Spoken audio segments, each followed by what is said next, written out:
Assalamualaikum warahmatullahi wabarakatuh. Pemirsa, senang sekali saya Lilis Karlina kembali menemani Anda dalam Dialog in Jambi.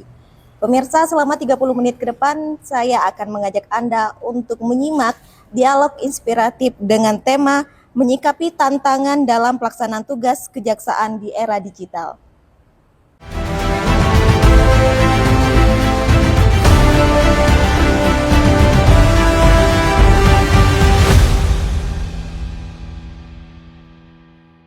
Pemirsa, perkembangan teknologi digital telah mengubah hampir seluruh aspek kehidupan masyarakat. Mulai dari cara berkomunikasi, bertransaksi, hingga munculnya berbagai bentuk tindak pidana baru yang memanfaatkan ruang digital. Lalu, bagaimana kejaksaan menghadapi tantangan kejahatan cyber, bukti elektronik, hingga perkembangan artificial intelligence atau AI dalam proses penegakan hukum?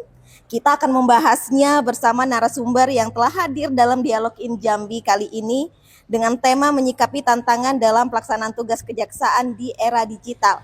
Saat ini saya sudah bersama dengan Bapak Dimas Kasubsi 1 Intel KN Batanghari. Selamat siang Bapak. Ya, siang Bu. Apa kabarnya? Alhamdulillah sehat. Senang sekali Pak. Terima kasih sebelumnya sudah menyempatkan hadir di Dialog in Jambi ya, malam hari ini.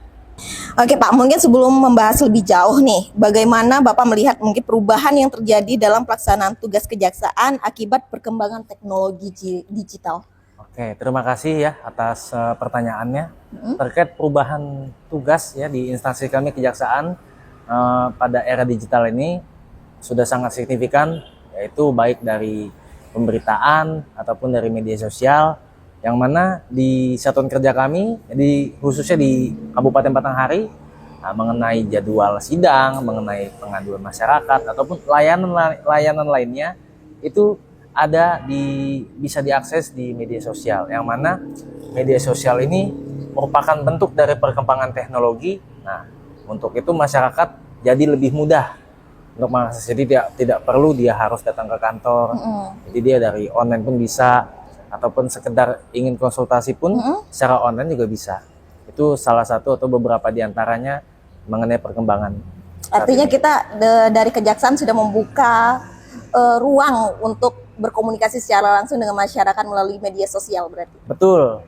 Nah, selain itu masyarakat jadi tidak perlu datang ke kantor lagi kan, karena khususnya di wilayah kami Kabupaten Batanghari ini merupakan salah satu kabupaten yang cukup luas ya di Provinsi Jambi ini. Karena untuk menuju kantor pun itu bisa 1 jam ke atas. Ya. Sehingga apabila dia datang ke kantor, nah itu kan akan lebih repot. Nah, makanya kami ini membuka ruang bagi masyarakat yang ingin berkonsultasi secara gratis tanpa dipungut biaya spesial pun. Sejauh ini nih Pak, mungkin sejauh ini selama pemanfaatan media sosial ini, apa sih keluhan dari masyarakat yang sering kita temui di media sosial itu pengaduannya ke Kejari?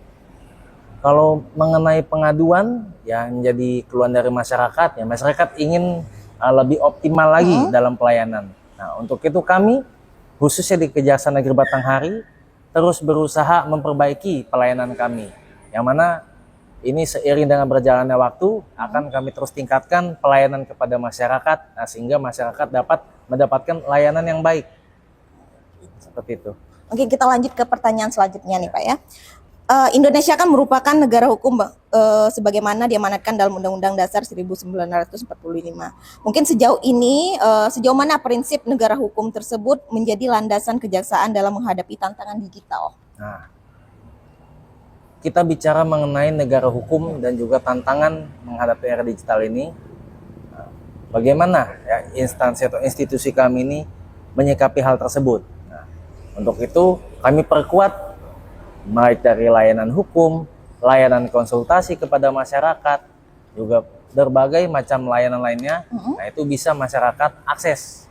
Jadi kami ini punya website lah, nanti silakan dicek di website tersebut. Nah, masyarakat ini bisa bertanya di situ. Yang mana ini kembali lagi kami dari Kejaksaan membuka ruang bagi masyarakat untuk mendapatkan pelayanan. Nah, jadi masyarakat tidak perlu repot harus datang ke kantor. Dan masyarakat juga akan mendapatkan layanan dengan baik di situ, tanpa dibungut biaya, dan juga ini benar-benar gratis. Jadi masyarakat tidak repot lah. Mungkin boleh dijelaskan sedikit Pak untuk mengakses layanan digital, layanan dari kejaksaan ini melalui media sosial itu apa sih step by stepnya mungkin? Step by step ya. Bisa kalau untuk yang terbaru bisa dari akun Instagram kami, itu bisa di direct message. Itu bisa ditanyakan apa yang menjadi keluhan. Nah, nanti kita ada admin yang akan melapor kepada tim ataupun jaksa penuntut umum apabila yang ditanyakan seputar dengan tugas jaksa. Ataupun bisa di website Kejaksaan Negeri Batanghari. Nah, disitulah mereka bisa langsung bertanya. Apabila ada laporan juga bisa disampaikan di website itu. Nah, jadi kami khususnya di bidang intelijen ini akan memonitor adakah laporan yang masuk. Nah, apabila ada nanti akan kami jawab dan tindak lanjuti laporan tersebut. Berarti di Kejari sendiri saat ini sudah ada bidang khusus yang menaungi media sosial ini, laporan masyarakat melalui media sosial berarti ya? Betul sekali. Khususnya di bidang intelijen kita ada media sosial dan media online lainnya, dan disitulah kami menaungi aspirasi ataupun pertanyaan dari masyarakat. Jadi apapun itu pertanyaannya atau apapun yang ingin dikonsultasikan, nah ini bisa, silakan. Akan kami jawab sesuai dengan kapasitas kami. Jadi kalau di luar itu tetap akan disampaikan ke masyarakat. Kalau memang kiranya masyarakat ini masih belum mengerti ataupun belum berkenan, nah itu barulah kami persilakan untuk datang ke kantor untuk bicara secara langsung, berkonsultasi langsung. Arahnya seperti itu. Jadi sebelum berkomunikasi langsung yang masyarakat mungkin harus menempuh jarak yang jauh dan juga waktu, intinya kita bisa nih langsung komunikasi melalui media sosial. Betul. Ya, mempermudah berarti, mempermudah layanan kepada masyarakat. Betul. Mungkin lanjut ke pertanyaan selanjutnya Pak. Undang-Undang Nomor 11 Tahun 2021 memberikan penguatan kewenangan kepada kejaksaan nih. Nah, bagaimana sih kewenangan tersebut semakin relevan di era digital kalau menurut kita? Nah, mengenai Undang-Undang 11 tahun 2021 tentang perubahan atas Undang-Undang Nomor 16 tahun 2004 tentang kejaksaan. Nah, kewenangan kami ini jadi lebih mudah dalam melaksanakan tugas. Salah satunya dari berbagai macam bidang, di inilah kita melakukan penerangan hukum, ya kan, memberikan edukasi kepada masyarakat melalui media. Didukung dengan ini media sosial. Kemudian ada juga pelayanan hukum gratis online. Nah, kami juga pada beberapa bulan lalu mengadakan pelayanan hukum pada saat giat Car Free Day juga ada di situ. Jadi ada event ataupun acara di masyarakat sekitar Kabupaten Batanghari itu bisa langsung bertanya. Untuk pelayanan untuk pelayanan hukum yang kita berikan ini seperti apa? Nah, pelayanan hukum yang kita berikan ini merupakan konsultasi. Apapun itu silahkan dikonsultasikan, akan kami jawab.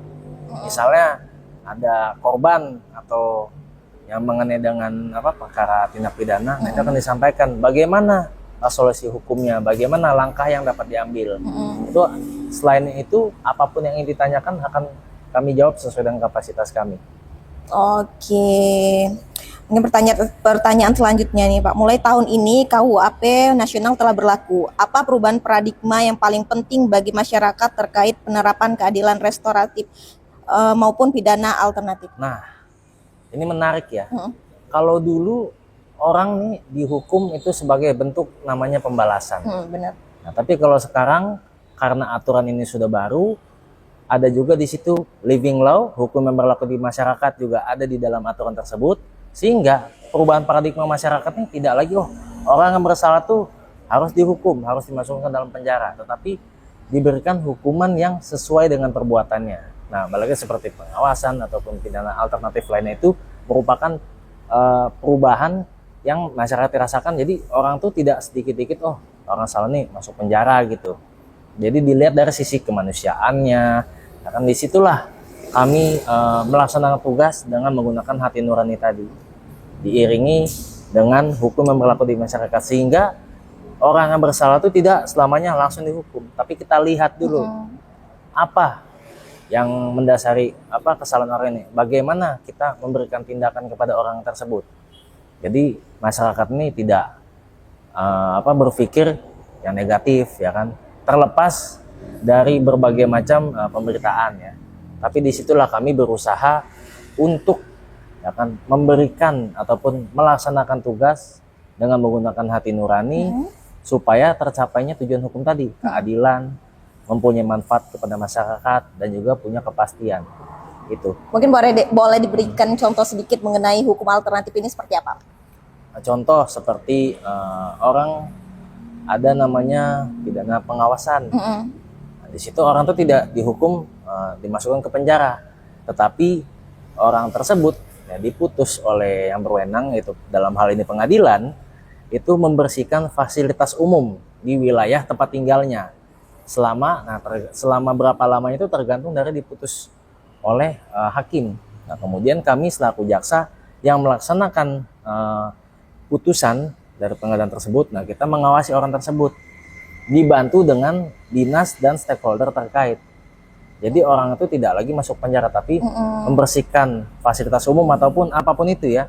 Nah, dengan pantauan kami dan juga stakeholder yang lain. Jadi tidak, karena kenapa? Ya pada intinya penjara ini sudah penuh, yang mana apabila sudah penuh ini rentan terhadap penularan penyakit, jadi udah over capacity kan, nah, sehingga kita tidak memenjarakan orang lagi lah. Artinya hukuman alternatif ini juga bisa membentuk pribadi seseorang tadi menjadi lebih baik ya, dan juga bertanggung jawab artinya. Betul, mengubah pribadi seseorang, karena ini sebagai bentuk treatment supaya orang ini yang tadinya tidak baik berubah menjadi baik. Karena pada prinsipnya orang dihukum ini kan dibina, bukan untuk dibinasakan. Siap, dibina ya, bukan dibinasakan. Betul. Mungkin selanjutnya nih pertanyaan terakhir di segmen ini, Pak, mungkin saat ini masyarakat juga semakin menuntut pelayanan publik yang cepat dan transparan nih. Bagaimana sih Kejaksaan menjawab tuntutan tersebut melalui transformasi digital? Nah, menjawab pertanyaan tersebut, yang pada intinya apabila kita punya kegiatan positif, ya baik itu kita memberikan pelayanan, baik itu kita memberikan penyuluhan kepada masyarakat, baik itu di dinas ataupun sekolah, itu kita selalu upload ke media sosial. Dalam hal ini kita mengupload kegiatan positif kita di media sosial itu bukan bentuk pencitraan, tapi sebagai bentuk bahwa kita ini sedang menjawab tuntutan dari masyarakat. Nah, terkadang di satu sisi ada masyarakat yang menanyakan hal yang sifat itu belum boleh ataupun tidak bisa dipublikasikan. Nah, di situ tetap kami sampaikan. Nah, mungkin itulah salah satu tantangannya ataupun kendalanya untuk menyikapi terhadap masyarakat tersebut. Kita memberikan paham kepada masyarakat apabila ada sesuatu yang sifatnya katakanlah ini internal, ini tidak bisa untuk dipublikasikan, atau ini belum waktunya, itu akan tetap disampaikan.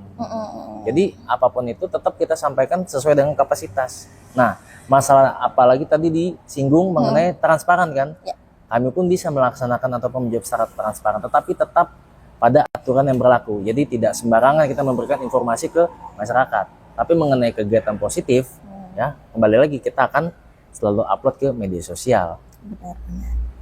Artinya semuanya bisa dipantau melalui media sosial ya oleh masyarakat.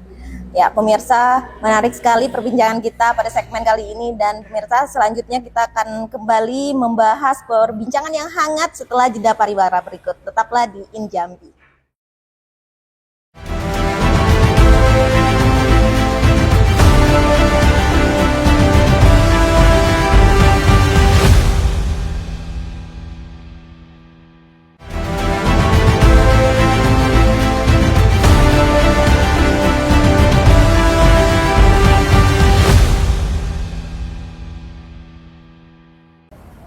Pemirsa, terima kasih Anda kembali lagi bersama kami di Dialog InJambi. Ya pemirsa, pada segmen sebelumnya kita telah mengetahui bagaimana sih transformasi digital mendorong kejaksaan terus beradaptasi. Nah, di segmen kedua ini kita akan membahas tantangan nyata yang dihadapi dalam penegakan hukum. Mungkin nih Mas Dimas, Mas aja kali ya, karena masih muda ya. Jadi Mas, mungkin kejahatan cyber ini berkembang sangat cepat ya. Tantangan terbesar yang dihadapi kejaksaan dalam menangani perkara ini apa sih? Menurut kami ya, tantangan dalam menangani perkara cyber ini, tantangan adalah bagaimana cara membuktikannya. Karena kan tugas jaksa ini selaku penuntut umum ya, salah satunya itu untuk membuktikan perbuatan orang ini benar atau tidak, membuktikan orang ini bersalah atau tidak. Terkait di pembuktiannya, itu yang cukup sulit dan menjadi tantangan untuk saat ini. Karena mengenai elektronik ini kan bisa saja dimanipulasi, Benar. bisa saja itu tidak benar. Nah, untuk itulah kami meminta ataupun berkoordinasi pada stakeholder terkait dimasukkan bukti elektronik tersebut supaya dapat dijadikan alat bukti surat, dimasukkan alat forensik. Nanti kemudian kita mengajukannya lah di persidangan. Nah, disitulah nanti ditentukan oleh yang berwenang, hakim. Jadi artinya ini alat bukti ini tetap diperiksa sedemikian rupa ya untuk memastikannya. Betul. Apalagi sekarang nih alat bukti elektronik ini untuk diperiksa bagaimana keasliannya disidangkan. Jadi kami ini berusaha semaksimal mungkin sebelum menyidangkan perkara tuh mempersiapkan dengan matang terkait dengan alat buktinya, keasliannya, supaya ketika kita ajukan ke persidangan, alat bukti tersebut dinyatakan sah sebagai alat bukti di persidangan yang kami sidangkan. Oke, itu sebenarnya udah masuk ke pertanyaan saya yang kedua ini. Mungkin saat ini kan alat bukti ini tidak lagi hanya berupa dokumen fisik nih, Betul. ada juga yang berupa alat bukti elektronik. Betul. Mungkin Mas Dimas, bagaimana sih kejaksaan memastikan bahwa alat bukti elektronik tersebut sah dan dapat dipertanggungjawabkan di pengadilan? Nah, terkait sah ya, keabsahan dari alat bukti elektronik ini, kami ketika menangani perkara itu meminta kepada penyidik dalam hal ini untuk memastikan, yaitu dimasukkan ke laboratorium forensik, nah itu menjadi chain of custody yang merupakan alat bukti surat di persidangan, yang mana ketika sudah dimasukkan ke dalam forensik oleh yang berwenang, disitulah bisa diajukan dengan harapan hakim ini menilai, karena yang mempunyai kewenangan untuk memutuskan ini sah atau tidak pada saat kita sidangkan. Nah, jadi sebelum kita limpah perkara tersebut ke pengadilan, kita meminta kepada instansi terkait untuk memasukkan ke dalam laboratorium forensik supaya alat bukti ini sah dan bukan alat bukti yang disengaja ataupun alat bukti yang disetting lah, maksudnya seperti itu. Artinya dalam pemeriksaan alat bukti ini kita juga melibatkan berbagai pihak ya? Betul, karena kami kan mengenai memastikan alat bukti kan bukan kewenangan kami saja, tapi ada kewenangan dari kepolisian ataupun instansi terkait untuk menjadikan alat bukti ini sebagai alat bukti yang sah, apalagi alat bukti elektronik, yang mana saat ini alat bukti elektronik ini kan orang ataupun ketika kita sidangkan bisa saja berpendapat lain gitu kan. Nah, makanya sebelum kita limpah perkara tersebut ke pengadilan, kita meminta supaya alat bukti tersebut tuh diuji di laboratorium forensik oleh yang berwenang supaya sah. Oke, mungkin boleh dikasih contoh nggak nih Mas? Misalnya nih alat buktinya berupa chat WhatsApp misalnya. Ya. Ini membuktikan keaslian dari chat WhatsApp itu seperti apa sih? Nah, contoh ya mengenai bukti chat WhatsApp. Nah, misalkan ada alat bukti atau barang bukti berupa 1 unit handphone. Nah, handphone ini disita. Nah, kita akan cek dulu ini handphonenya berfungsi atau tidak. Nah, kalau handphone ini berfungsi, agar handphone ini dimasukkan di uji laboratorium forensik. Nah, supaya apa? Nanti ada hasil dari pemeriksaan itu bisa dijadikan alat bukti surat.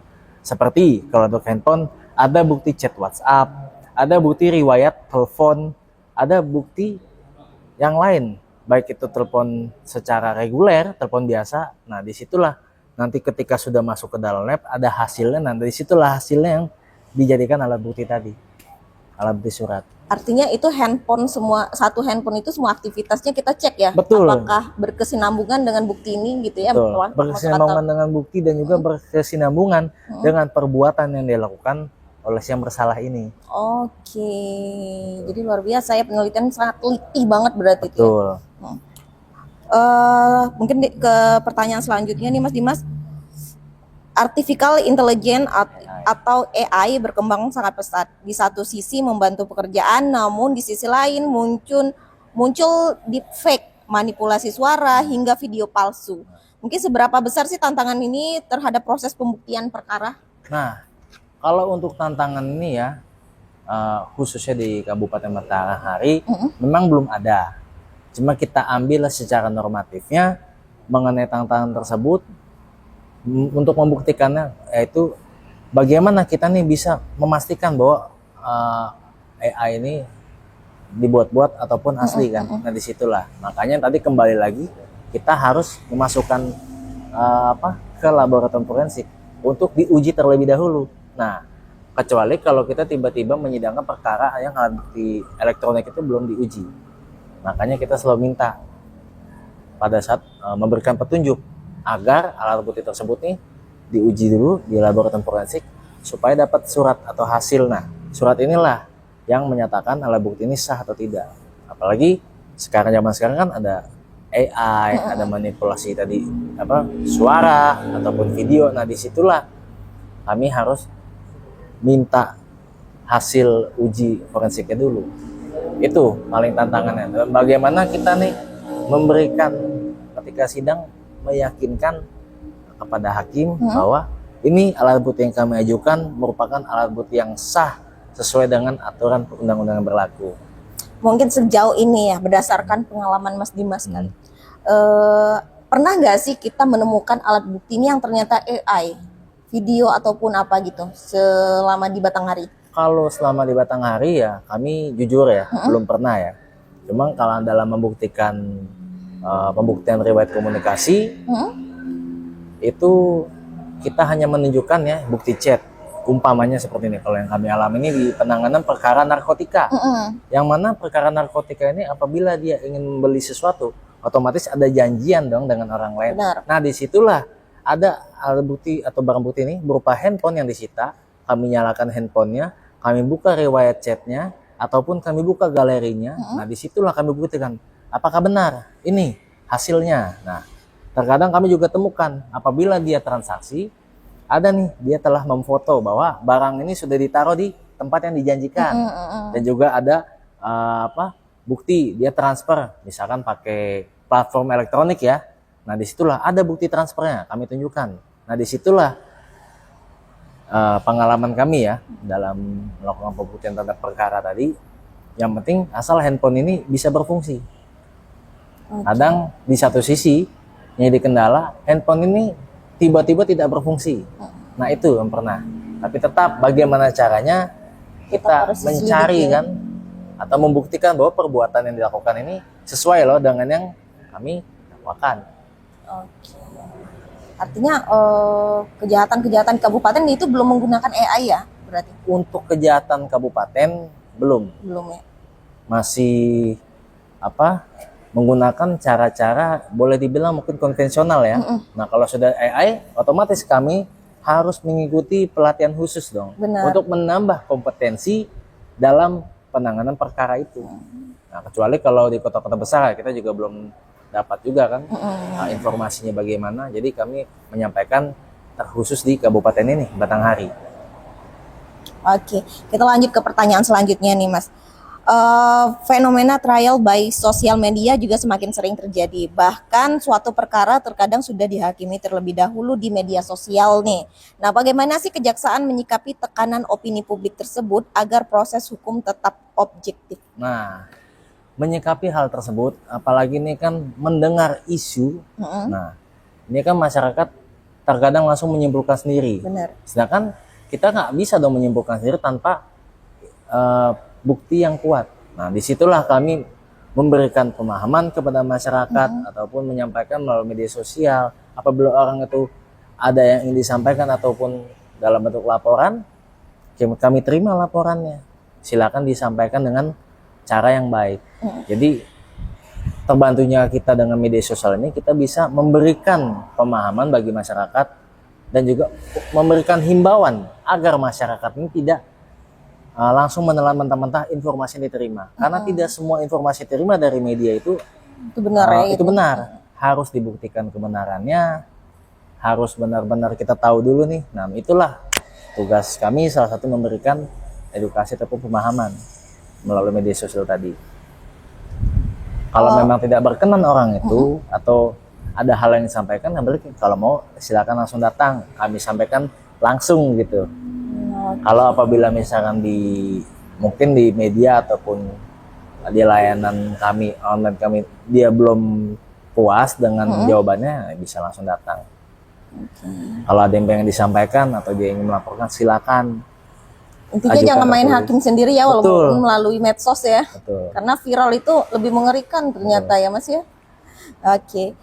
Ya pemirsa, itu tadi pembahasan kita mengenai kejahatan-kejahatan yang sudah kita bahas bersama Kejari Batang hari ini. Pemirsa, setelah jeda pariwara berikut ini kita akan kembali membahas perbincangan menarik bersama dengan narasumber saya yang luar biasa kali ini. Tetaplah bersama kami di Dialog in Jambi.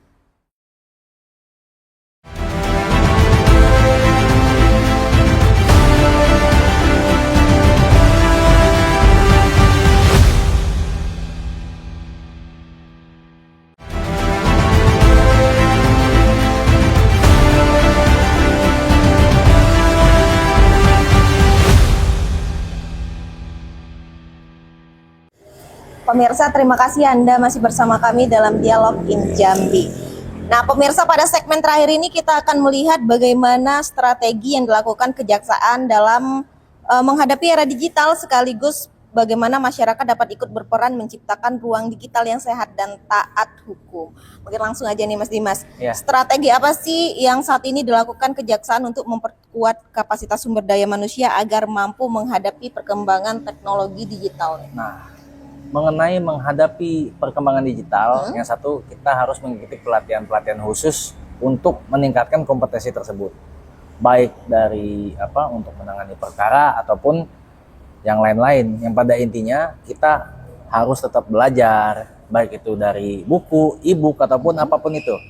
Selain kita harus ikuti pelatihan, kita pun harus belajar secara mandiri. Sebetulnya itu, karena sekarang zaman sudah canggih, kita pun membaca tuh bukan hanya secara fisik saja ya, kita bisa melihat berita, kita bisa berdiskusi dengan teman, rekan, senior ataupun yang lainnya. Itu pun juga bisa menambah kapasitas kita. Tapi pada intinya untuk menambahkan kapasitas ini, kita perlu juga latihan khusus, yang mana latihan ini kalau kita kan menunggu dari pusat bagaimana kan, kalau memang ada nama kita dipanggil untuk ikut pelatihan, ya kita ikutlah pelatihan itu terkhusus. Mudah-mudahan ada pelatihan yang sifat ini untuk menambah kompetensi kita di era sekarang ini digital. Oke, artinya kalau biasanya untuk pelatihan digital ini ada bidang-bidang tertentu atau semuanya bisa ikut di Kejari? Betul, kalau tergantung ya, kalau untuk kita di satuan kerja di daerah ini biasanya diusulkan. Jadi pimpinan melihat siapakah yang kiranya itu tepat untuk diusulkan dalam tingkat tersebut. Biasanya seperti itu. Jadi dibilang semua sebenarnya semua bisa, asal dibutuhkan dalam organisasi itu. Ya. Kurang lebih seperti itu. Karena media sosial tadi kita berbicara di segmen sebelumnya itu kan Kejari sudah memanfaatkan media sosial ini luar biasa ya, dari alat bukti dan juga dari penyebaran informasi kegiatan dari kejaksaan ya. Betul. Oke, mungkin kita lanjut nih ke pertanyaan selanjutnya nih. Mungkin selain penegakan hukum, kejaksaan juga aktif memberikan edukasi kepada masyarakat melalui berbagai programnya. Betul. Bisa dijelaskan sedikit seperti apa sih bentuk edukasi hukum di era digital yang saat ini dilakukan? Nah, edukasi hukum yang dilakukan secara digital, contohnya seperti di sini lah. Ya kan, kita melakukan penerangan hukum, ya kan, dimasukkan dalam media sosial. Kemudian kalau program internal kami juga ada, kami masuk sekolah, jadi masuk ke sekolah-sekolah yang ada di Kabupaten Batanghari untuk memberikan pemahaman hukum kepada siswa dan siswi yang ada di sekolah. Kemudian ada juga mengajar di kampus, yang mana mengajar ini kita memberikan juga materi-materi hukum kepada mahasiswa ataupun mahasiswi. Nah, nanti disitulah siapa yang ditunjuk, nanti akan mengisi program tersebut. Kemudian selain itu juga kita memberikan pelayanan hukum tadi, untuk keliling, bahkan pernah juga di kayak tempat makan misalkan. Jadi masyarakat itu yang lagi nongkrong tuh bisa masuk ke situ. Oke. Ini mengenai pembelajaran hukum ke siswa dan juga mahasiswa ini. Sejauh ini gimana sih respon para pelajar dan juga mahasiswa dengan pembelajaran hukum yang kita berikan ke sekolah-sekolah itu? Mengenai respon dari siswa ataupun mahasiswa mengenai layanan kami, mereka sangat positif sekali, antusias dalam mengikuti kegiatan ini, sehingga mereka bisa menangkap ataupun menyerap apa yang disampaikan, yang pada intinya supaya lebih memahami hukum, dan juga untuk siswa ini tidak melakukan perbuatan-perbuatan yang melawan hukum tadi. Karena usia segitu emosinya sangat tidak teratur ya. Lagi proses mencari jati diri, yang mana ingin menunjukkan UMI gitu, siapa kita gitu. Nah, Nah, disitulah kita memberikan edukasi kepada siswa tadi ya supaya tidak melakukan perbuatan seperti tawuran, membuli temannya baik itu secara verbal ataupun non verbal. Karena kan khususnya di sekolah ya itu banyak perundungan yang dialami oleh siswa sehingga mengakibatkan orang jadi trauma. Nah, disitulah yang kita melakukan upaya pencegahan. Jangan sampai kita jadinya mengatasi lagi kan, karena pencegahan ini merupakan prioritas utama sebenarnya. Oke Mas, mungkin melenceng sedikit nih. Sejauh ini mungkin di Batanghari itu berdasarkan pengalaman Mas Dimas, kasus apa sih yang sering melibatkan pelajar? Ataupun yang paling banyak itu dilakukan pelajar, biasanya kasus apa? Sepengalaman saya di Batanghari yang melibatkan pelajar, yang pertama itu mulai dari perkelahian yang mengakibatkan orang ini terluka. Satu lawan satu gitu. Ya, dan ada juga narkoba. Paling itu sih yang kami alami lah di satuan kerja kami di kabupaten. Oke, itu ya. Narkoba juga berarti pelajar juga rentan ya di situ. Rentan. Karena kan kadang orang tidak tahu. Nah, inilah berbahayanya, makanya tujuan kami memberikan edukasi kepada anak-anak ini ya jangan sampai terlibat bermasalah dengan hukum. Kalau kita melihat faktor yang menyebabkan ini pelajar yang biasanya terlibat kasus narkoba ini Mas? Lebih kepada gaya hidup.